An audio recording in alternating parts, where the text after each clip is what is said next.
Amén, gloria a Dios. Bienvenidas a todas, hermanas. Una vez más, juntas, ¿verdad? Para estudiar la palabra del Señor. Así que vamos a orar. Hoy terminamos, si Dios quiere, con este estudio sobre la Iglesia de Jesucristo de los últimos días, más comúnmente llamadas por los mormones. Así que ya, si usted no ha podido ver las dos lecciones anteriores, las puede ver en YouTube. Tenemos ahí el canal de YouTube, es Palabra Viva y Eficaz, ¿verdad, Claudia? Ministerio Palabra Viva y Eficaz. Amén. Así que si usted quiere ver los otros dos estudios, están ahí también. Amén. Con muchos otros que tanto el pastor como yo hemos dado. Pero vamos a orar y comenzamos ya con esta parte del estudio. Señor, te damos gracias en esta preciosa tarde por tu amor, por tu misericordia. Gracias porque nos has permitido una vez más reunirnos como cuerpo de Cristo para aprender de tu palabra, Señor, para escuchar lo que tú tienes para nuestras vidas, Señor, para iluminar, para alumbrar nuestras mentes, nuestros corazones, Señor, y para que estemos preparados para cuando se nos presente, Señor, algo que no viene de ti. Señor, danos entendimiento y sabiduría para poder poner por obra todo lo que tú has dejado en tu palabra. Te damos gracias en el nombre de Jesús. Amén. Y hoy seguimos entonces con lo que restaba. La semana pasada, no vamos a repasar todo lo que vimos porque si no se va a hacer muy largo, pero vamos a empezar desde lo que los mormones piensan del pecado y la salvación. Enseñan, ¿se acuerda que vimos la semana pasada que Adán se vio en la necesidad de pecar para poder cumplir, o sea, se vio la necesidad de desobedecer un mandamiento que fue el de no comer del fruto del árbol del bien y del mal, por obedecer al segundo mandamiento que era procrear. O sea que él en realidad supuestamente ellos tuvo una decisión, como dicen generalmente, ¿verdad? Una decisión ejecutiva. O hago esto o hago lo otro. Y dijo Adán, bueno, para que nos podamos procrear voy a tener que pecar. Pero habíamos visto que la Biblia dice otra cosa. La Biblia dice que Adán decidió pecar así como también la mujer. Porque a pesar de que la mujer fue engañada, ella tendría que haber dicho, Dios dijo esto. Y eso es lo que cada uno de nosotros tenemos que hacer cuando se nos presenta la tentación. Eva sabía lo que tenía que hacer, pero ahí Satanás le dio un poquito de vuelta al asunto y la hizo caer.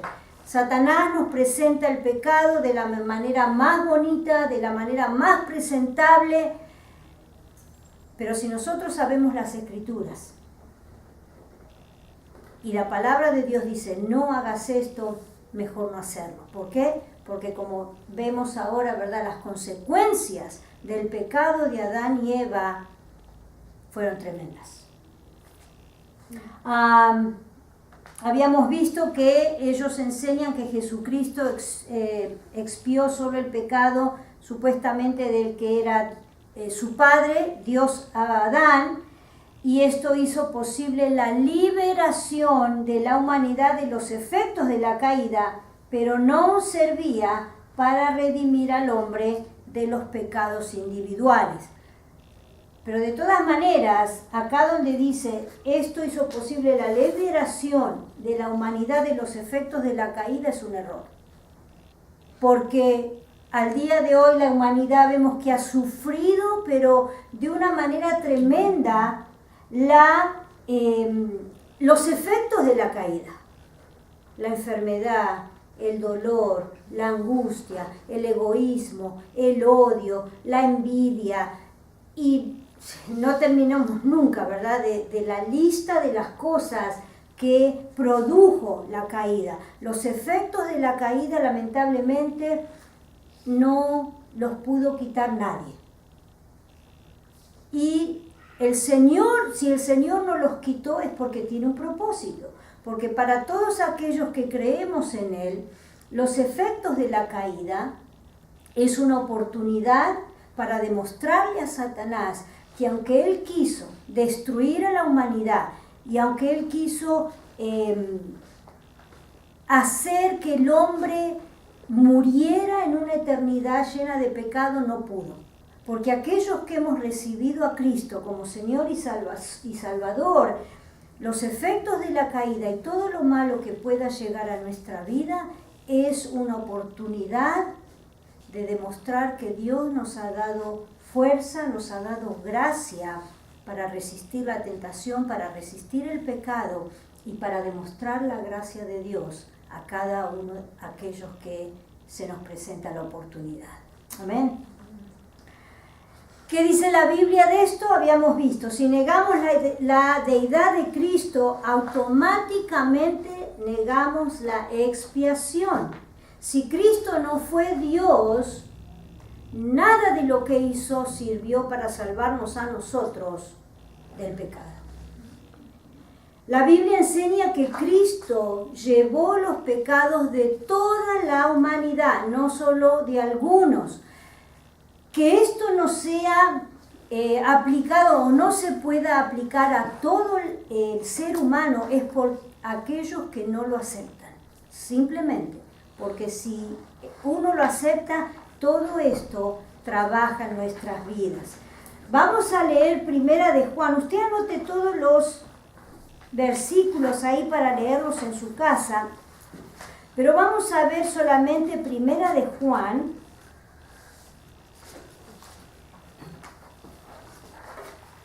capítulo 2, versículo 2.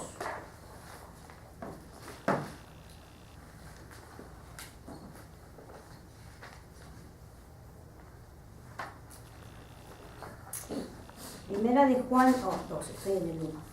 2:2.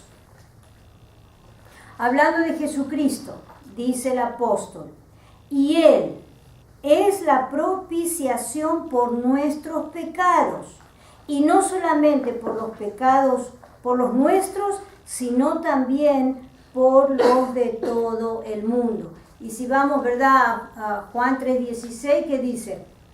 Porque de tal manera amó Dios al mundo, encierra todo ser humano, no es que amó al mundo, al globo terráqueo, amó en ese momento, en ese lugar, dice específicamente, se refiere al ser humano.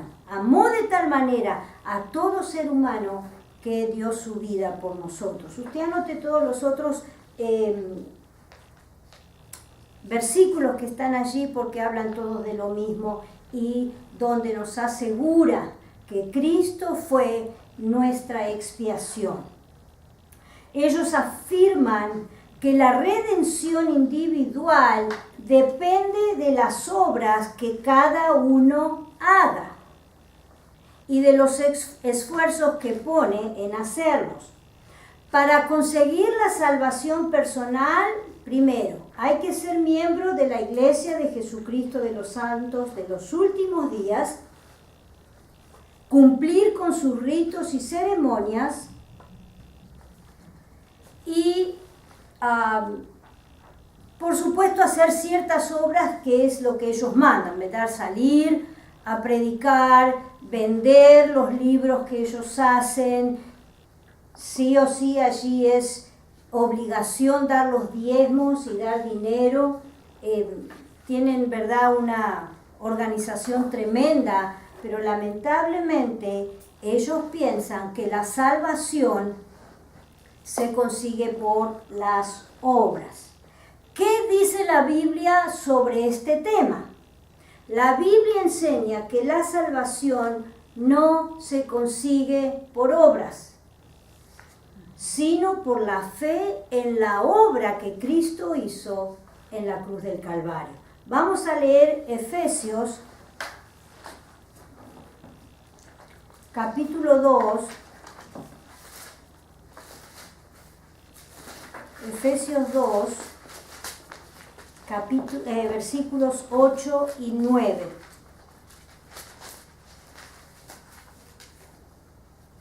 Si alguien lo encontró y lo quiere leer,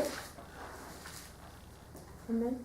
adelante. Porque por gracia sois salvos por medio de la fe, y esto no de vosotros, pues es don de Dios, no por obras, para que nadie se gloríe. Amén. Si Dios hubiera querido que la salvación fuera por obras, en realidad hubiera sido injusto, porque todos no pueden hacer las obras que muchos hacen. Por ejemplo, si uno pudiera recibir la salvación por dar dinero, mucha gente no podría tenerla. Porque hay mucha gente que no tiene dinero. O es muy poco lo que puede dar. Si habláramos de que, bueno, tendría que ser por ir a ayudar a gente o por ir a hacer obras de bien, aquellas personas que están imposibilitadas físicamente no tendrían la oportunidad. Y así podemos nombrar muchas cosas. Algunos pudieran hacerlo y otros no. Entonces eso sí sería injusto. Pero el Señor puso solamente una cláusula. Una sola cláusula. Creer por fe en el sacrificio de Cristo. Fíjese lo que dice el 9. No por obras para que nadie se gloríe. Porque si yo puedo hacer más obras que usted, me voy a sentir muy orgullosa. Y voy a decir, esta no puede. Yo sí puedo. Y no estaría bien tampoco. Entonces Dios, conociendo el corazón del hombre, conociendo el corazón del ser humano, le dijo, ricos, pobres, grandes, chicos, enfermos, sanos, sabios, ignorantes, cualquiera puede obtener la salvación. ¿Por medio de qué? Por medio de la fe en el sacrificio de Cristo Jesús. Y usted tiene otros versículos ahí que puede chequear en su casa. ¿Qué piensa el mormón o la enseñanza mormona del bautismo por los muertos? Y hoy vamos a tratar dos enseñanzas, una de ellas es esta y otra la vamos a ver más adelante, que en sí no la vamos a poder desarrollar porque si no nos va a tomar mucho más tiempo del que necesitamos, posiblemente lo hagamos en el futuro, pero hoy solamente vamos a mencionarla y vamos a dar el por qué nosotros bíblicamente pensamos o creemos que no es correcto, ¿verdad? Y una de ellas es esta, el bautismo por los muertos. Los mormones enseñan que los que mueren sin ser bautizados en la iglesia mormona tienen la oportunidad de oír la verdad en el mundo de los espíritus. Los fieles que viven aún deben bautizarse en lugar de cada difunto cuya conversión desean. ¿De dónde sacan esta creencia? Vamos a ir a Primera de Pedro, capítulo 3, versículos 18 al 20. Perdón, capítulo 3. 3, 18 al 20.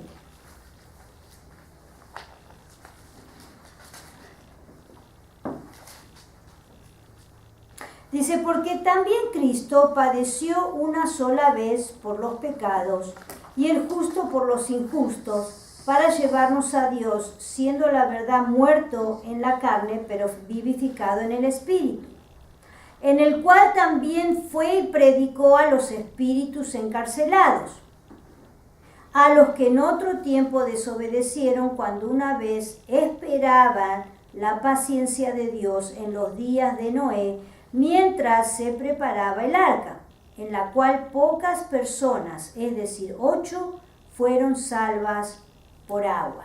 Vamos a ir a Primera de Corintios 15, 29. Primera de Corintios 15, 29.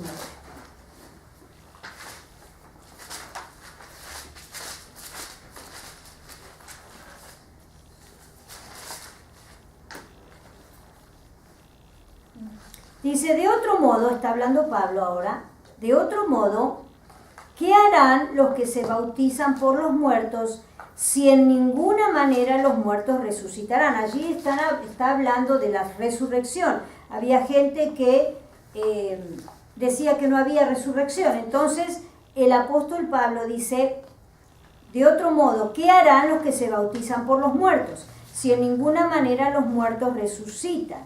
Pues ¿qué? ¿Por qué? Pues se bautizan por los muertos. Ellos toman estos dos versículos para decir que la gente que está en el más allá, ¿verdad? Como dicen, que ya murió, puede tener la oportunidad de escuchar la palabra. Y se basan en el primer versículo que leímos de Pedro, que Cristo fue y predicó a los espíritus encarcelados. Ahora, esa es otra de las doctrinas que no vamos a poder ver hoy porque es muy larga, pero sí vamos a decir esto, una regla fundamental para interpretar correctamente la palabra de Dios es que la misma se hace a la luz de lo que dicen las otras partes de la Biblia. En la única parte de la Biblia donde figura que hay personas que se bautizan por los muertos es acá. Pero no quiere decir que lo practicaba la iglesia de ese tiempo. Eso lo hacían otras religiones, por decir así, otras sectas y muchos en los templos de los dioses paganos hacían ese tipo de rituales. Por eso Pablo lo menciona, pero no quiere decir que la iglesia lo haya practicado. ¿Qué dice la Biblia sobre el tema? La Biblia nos enseña que el día de salvación es hoy. La Biblia nos enseña que después de la muerte no hay oportunidad de salvación. Y vamos a ver, 2 de Corintios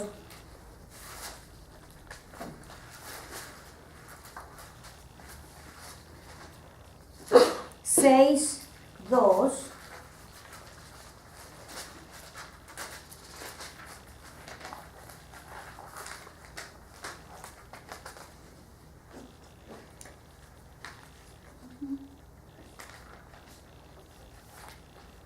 Y esto otra vez es Pablo hablando y dice, ¿qué dice? En tiempo aceptable te he oído y en día de salvación te he socorrido. He aquí ahora el tiempo aceptable, he aquí ahora el día de salvación. Vamos a ir a Hebreos. Hebreos capítulo 9.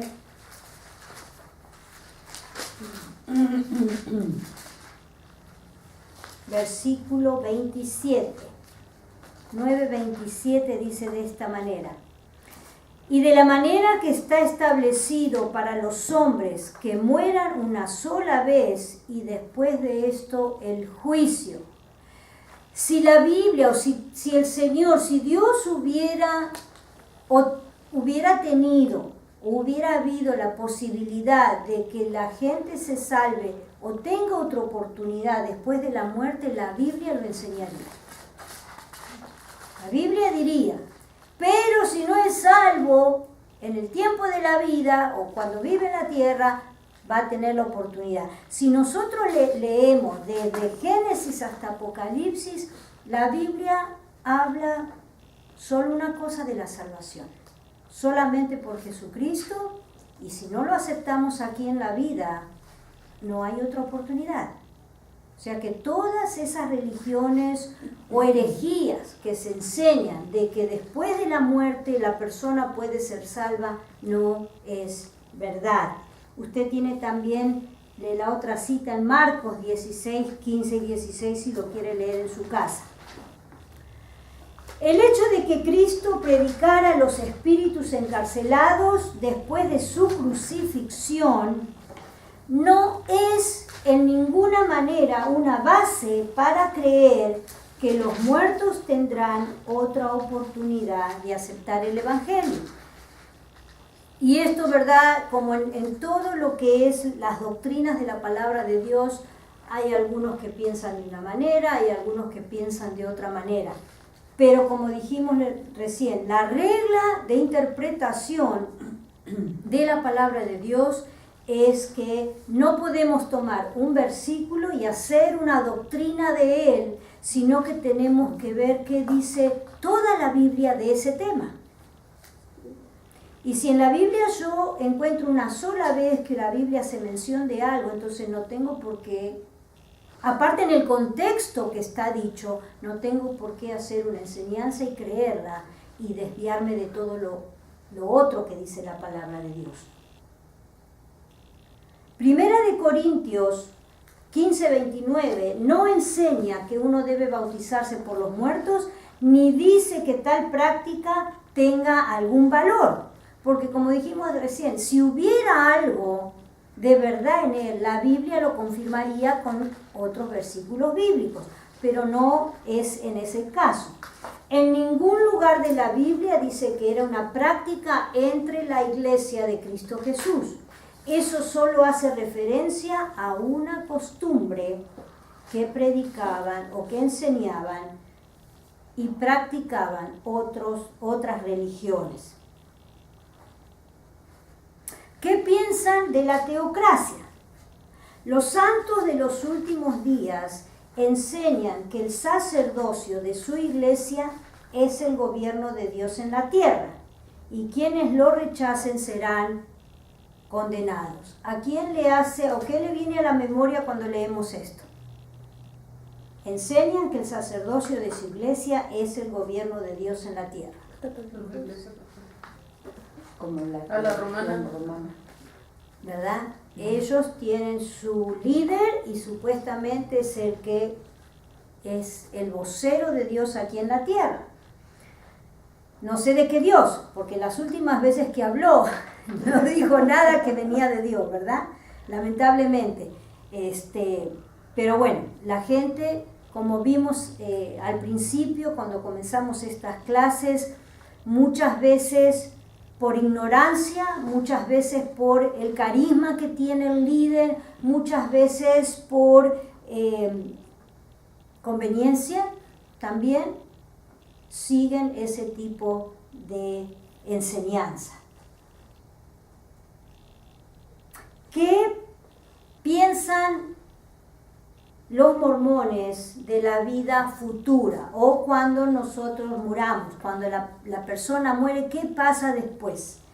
Ellos creen que los fieles son aquellos que siguen la enseñanza de ellos, todos los demás son gentiles para ellos, no son salvos, y piensan que los fieles llegarán a ser dioses como lo fue Adán Dios.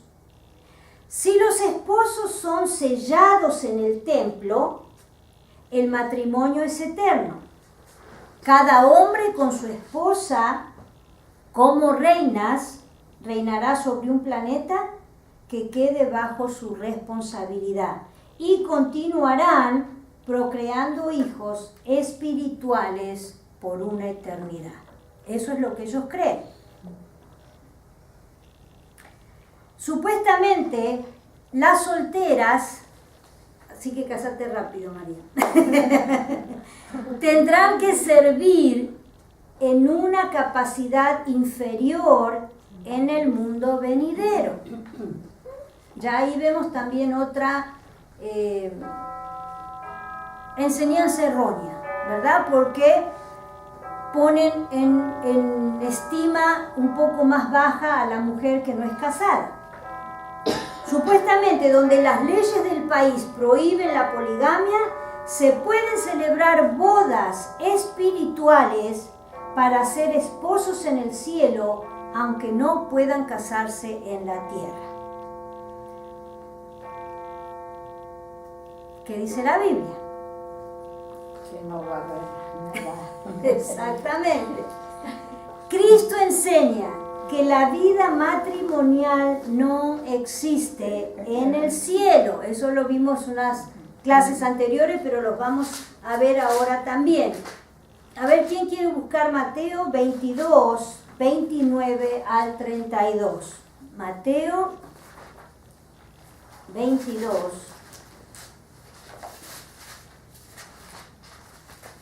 Amén. Adelante.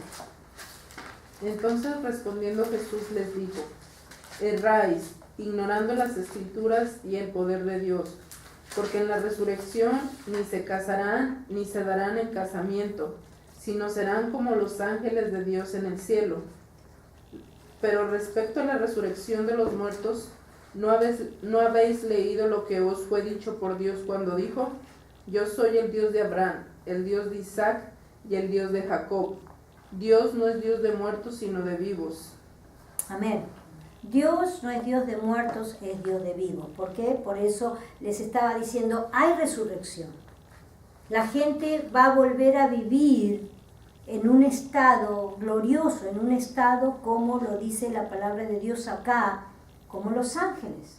No se casarán ni se darán en casamiento. Entonces, todo esto que vimos de que supuestamente ellos se pueden casar con un montón de mujeres y donde lo prohíba la ley, se pueden casar en la iglesia, ¿verdad? Hacerlo en la iglesia de ellos y pueden tener todas las mujeres que quieren y después de muertos, con todas esas mujeres van a seguir procreando hijos.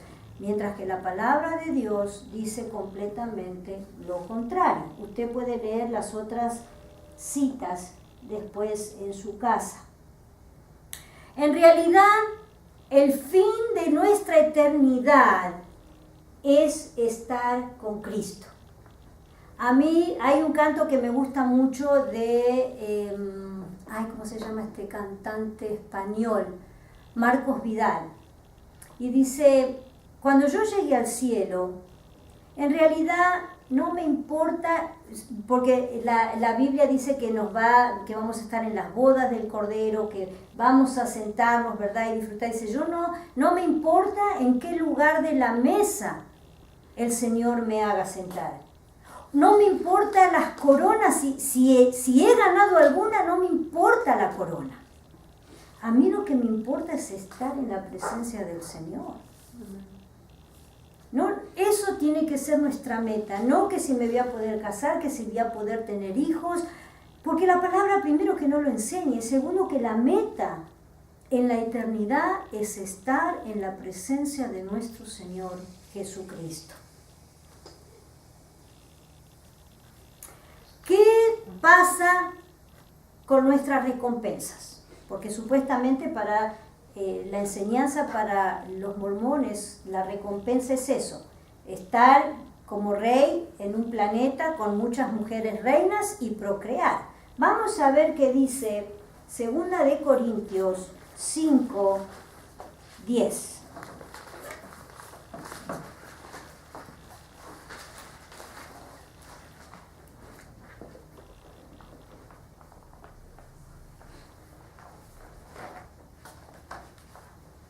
Dice, porque es necesario que todos nosotros comparezcamos ante el tribunal de Cristo para que cada uno reciba según lo que haya hecho mientras estaba en el cuerpo, sea bueno o sea malo.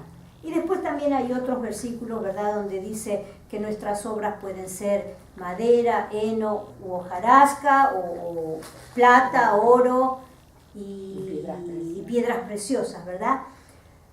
¿Qué hicimos con los dones que el Señor nos dio? ¿Qué hicimos con la responsabilidad que Dios me dio aquí en la tierra? Y según como yo haya obrado con esos dones y con la responsabilidad que Dios me dio, es los premios que vamos a recibir. Esa va a ser nuestra recompensa. Habla la Biblia, ¿verdad?, de diferentes coronas, la corona de la vida, la corona de gozo y otras coronas más que el cristiano puede recibir una vez que esté en la presencia del Señor. Pero aquí no dice que vamos a tener la recompensa de estar en matrimonio o tener hijos. La recompensa de Dios va a ser según lo que hayamos hecho aquí en la tierra con todo lo que Él nos dio.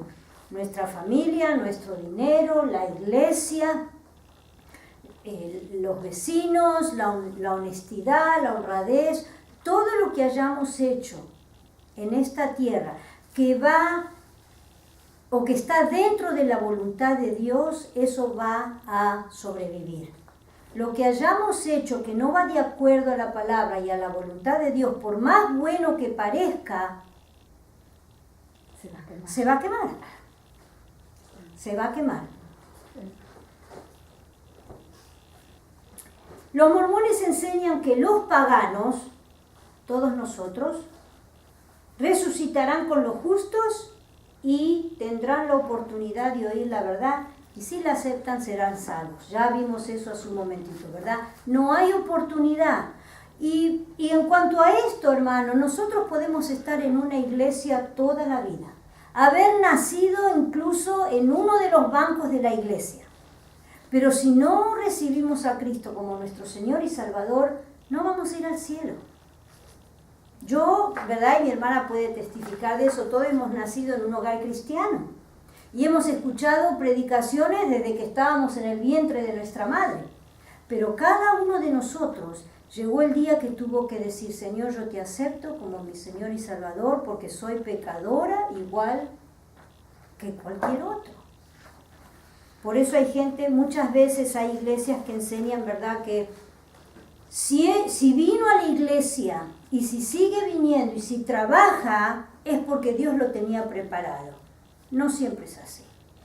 Si leemos en Romanos, porque con el corazón se acepta para, se cree con el corazón para, vamos a leerlo, Romanos, porque ahora se me trabó todo esto. Romanos 10, Romanos 10, 8 y 9. Dice: más, ¿qué dice cerca de ti está la palabra en tu boca y en tu corazón? Esta es la palabra de fe que predicamos, que si confesares con tu boca que Jesús es el Señor y creyeres en tu corazón que Dios le levantó de los muertos, serás salvo. Porque con el corazón se cree para justicia, pero con la boca se confiesa para salvación. Como decimos nosotros allá, ¿verdad? Más claro, échale agua. Se confiesa para salvación. Si yo confieso a Cristo como mi Señor y Salvador, voy a ser salvo. ¿Qué dice la Biblia? Vamos a Primera de Tesalonicenses.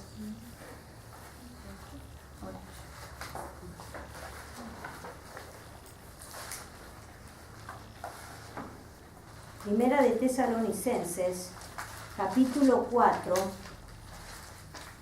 versículos 16 y 17.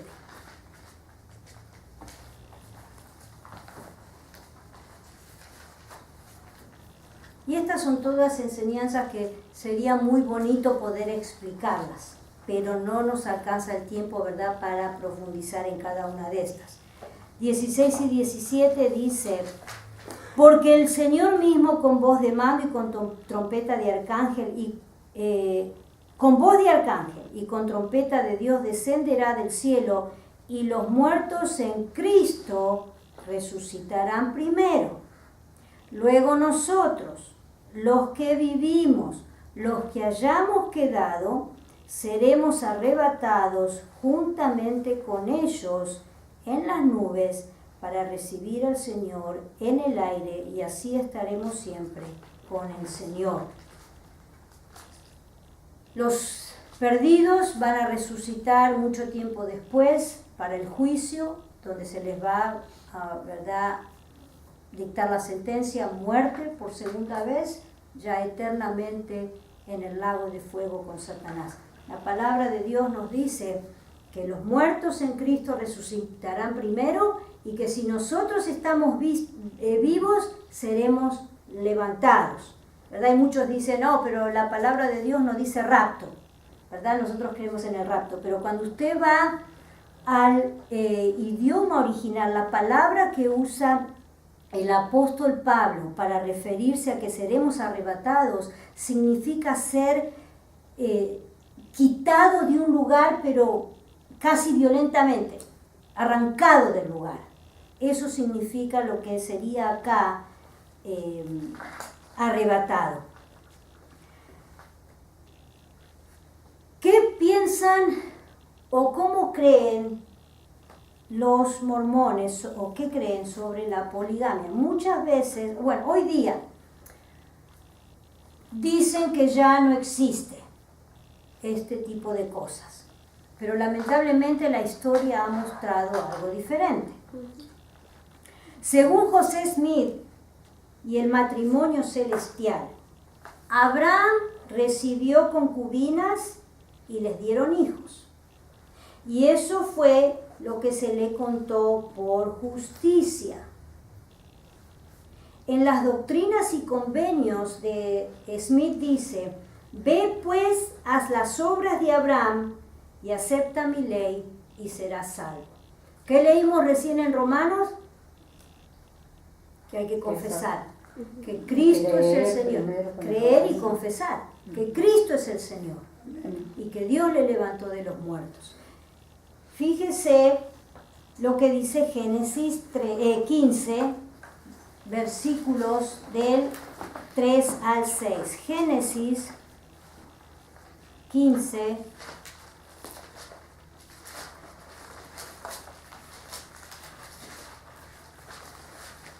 ...3 al 16... Perdón, 3 al 6.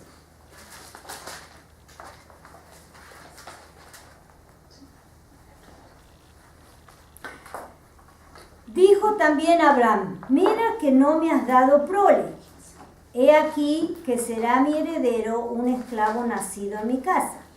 Luego vino a él palabra de Jehová diciendo: no te heredará sino un hijo tuyo será el que te heredará. Y lo llevó afuera y le dijo: mira ahora los cielos y cuenta las estrellas si las puedes contar. Y le dijo: así será tu descendencia. ¿Y qué dice el 6?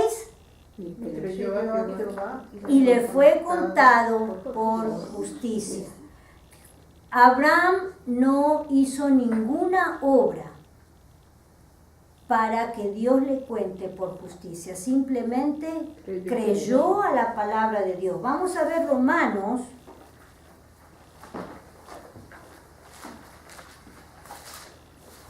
4, versículos del 1 al 3.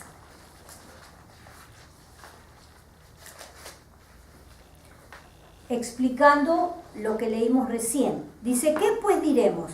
Que halló Abraham nuestro padre según la carne. Porque si Abraham fue justificado por las obras, tiene de qué gloriarse, pero no para con Dios. Porque, ¿qué dice la Escritura? Creyó Abraham a Dios y le fue contado por justicia. O sea que esto también está mal. Abraham no hizo ninguna obra, simplemente creyó por fe a lo que Dios le había dicho. La salvación por la maternidad, eso es algo que ellos también creen. Que la mujer, como dice uno de los textos, ¿verdad? También de Pablo dice: y la mujer se salvará engendrando hijos. Ellos creen que si la mujer, de la única manera que la mujer se puede salvar es teniendo hijos. Mi pregunta es esta: ¿qué pasa con aquellas mujeres que no pueden tener hijos? Ya ahí entonces veríamos que Dios también no obra justamente, porque hay mujeres que nunca van a poder tener hijos. Se enseña que el estado eterno de la mujer depende de que haya tenido hijos en esta vida. Basan esa creencia en el texto de Primera de Timoteo, capítulo 2, versículo 15.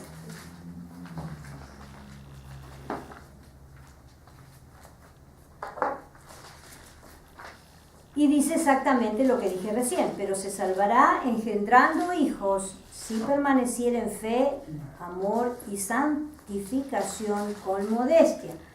Como dijimos hace un rato, no podemos extraer de la Biblia un versículo si no está, y hacerlo una doctrina si no está de acuerdo el resto de la Biblia en lo que dice ese versículo. Si esto fuera así, Pablo mismo no hubiera escrito lo que escribió en Primera de Corintios, capítulo 7, Primera de Corintios, capítulo 7, versículos 1 y 8 respectivamente.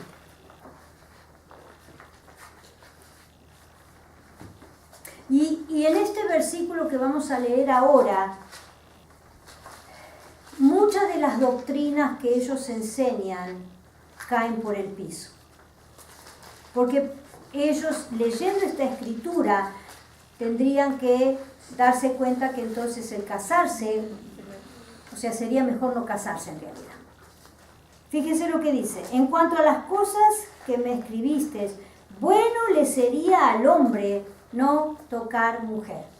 Pablo está diciendo, para el bienestar de todos, lo mejor es que se queden solteros. Tanto el hombre como la mujer. ¿Por qué? Y después se explica, ¿verdad? Porque si uno está casado, tiene que complacer al esposo. Pero si está soltero y el amor de su corazón es Cristo, va a servir a Dios con todo su corazón. Pero si uno tiene un matrimonio, ¿verdad? Un novio o un esposo, nuestra preocupación es agradar al esposo. Y eso es lo que está diciendo Pablo. Lo mejor sería que nadie se case. Y en otro momento él mismo lo dice, como yo. ¿Verdad? Que todos se queden como yo, dijo Pablo. Que nadie tenga mujer. Y fíjense lo que dice el 8. Digo pues a los solteros y a las viudas, que bueno les sería quedarse como yo. Espera que te llegue el príncipe azul y vas a ver. Pero esto nos tiene que traer luz a nuestro corazón. Y muchas veces a lo mejor, ¿cómo tratamos con estas personas que tienen este tipo de enseñanza? Con estos versículos.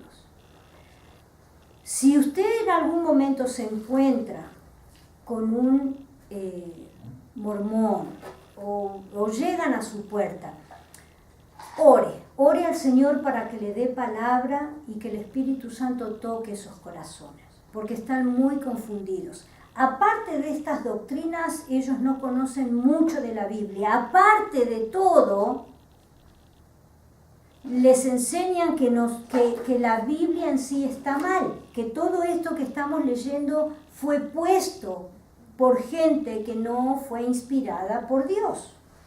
O sea que todo lo que nosotros le podamos decir de todo lo que estudiamos, ellos van a decir, es mentira, eso no dice la Biblia.